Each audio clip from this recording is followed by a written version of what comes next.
Gore gets Illinois, Michigan, and New Jersey. Part of our CBS News election night headlines of the hour. Biggest poll closing hour of this election night. Gore has won Florida and starts to score other significant wins, including now Illinois and the battleground state of Michigan. Bush wins big in his home state of Texas and is by no means out of the race. It's 8 p.m. in the East, and here's the electoral vote count right at this moment. 121 for Bush, 119 for Gore. And here's the national popular vote count at this hour. Bush running very well ahead of Gore, but remember, it's still early. This is, however, the national vote count. Gore has scored big this hour. Some big dominoes lined up and still waiting to fall. There's several major battleground states out there waiting.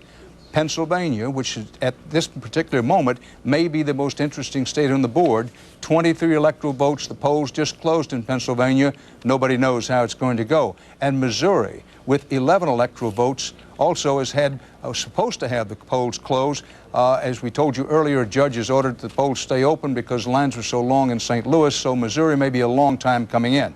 But Florida, which could be make or break this night, has gone to Gore. This much we can say. If Gore had lost Florida, our estimate is that he does carry it. But if Gore had lost Florida, you might be saying sayonara to his hopes. The polls just closed in 16 more states and D.C., worth 202 electoral votes. Now, in descending order of their electoral vote importance, let's look them over. Texas, the Lone Star State, 32 electoral votes. Seldom has heard a discouraging word for any Republican in the Southwest, and so it is with George Bush. He carries his home state of Texas. 22 electoral votes from Illinois. The Democrats got the willies about this state in the late going, but they carry it for Gore. A big win for Gore. Certainly helps keep his hopes of the presidency alive. In Michigan, 18 electoral votes.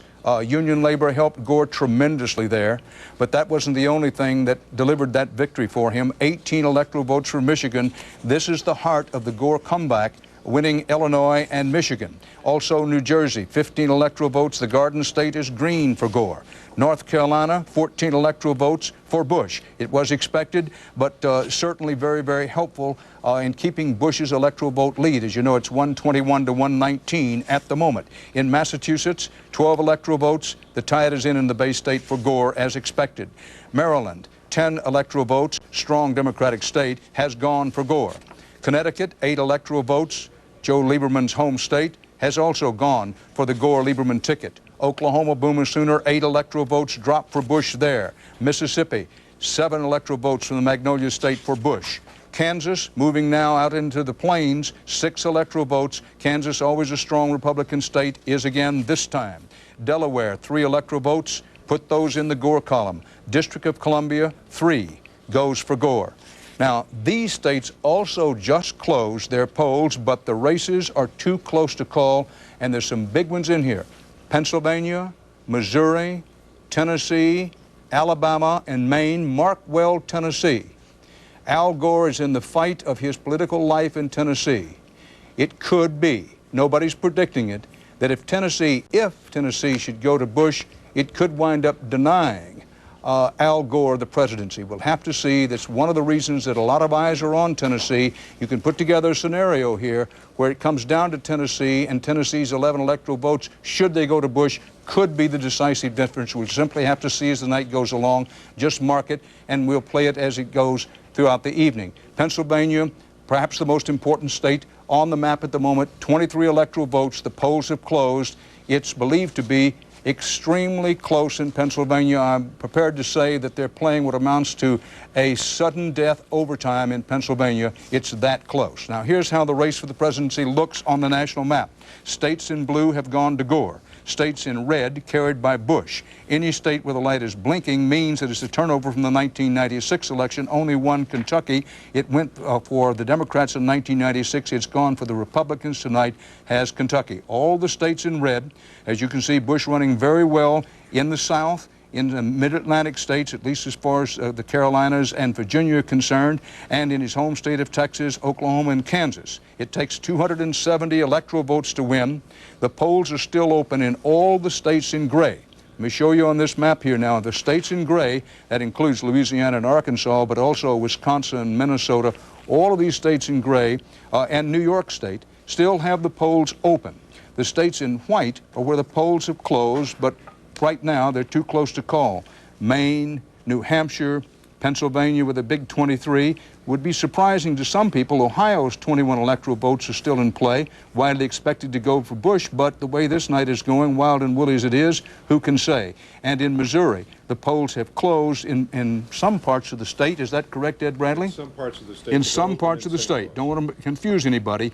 In and around St. Louis, the lines were so long at closing time that a judge decreed that around St. Louis, the polls in Missouri would stay open until 11 o'clock New York time. That would be about another 3 hours. We'll triple check that. But certainly the polls in St. Louis are staying open late in Missouri. That could be a late reporting state. So take a look at it. 121 Bush, 119 Gore. Folks, on presidential election nights, it doesn't get any closer than this, although in this particular case, it just might. Now, let's pause, take a breath. The Senate, keep in mind, is up for grabs tonight.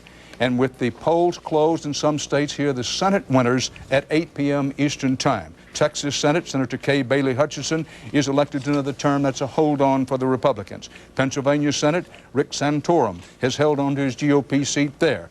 Massachusetts, Ted Kennedy gets another term. It'll be his 7th term. That, of course, is a hold on for the Democrats. In Tennessee, Dr. and Senator Bill Frist, first termer, gets a 2nd term. The Republicans hold on there. No surprises in this list so far in the Senate races. Maryland Senate, Senator Paul Sarbanes, 4-termer, goes back for a 5th, hold on for the Democrats. In Connecticut Senate, and mark this one, Senator Joseph Lieberman, another Senate term. Now, if Lieberman is also elected vice president, Connecticut's Republican governor gets to replace Lieberman in the Senate with a Republican.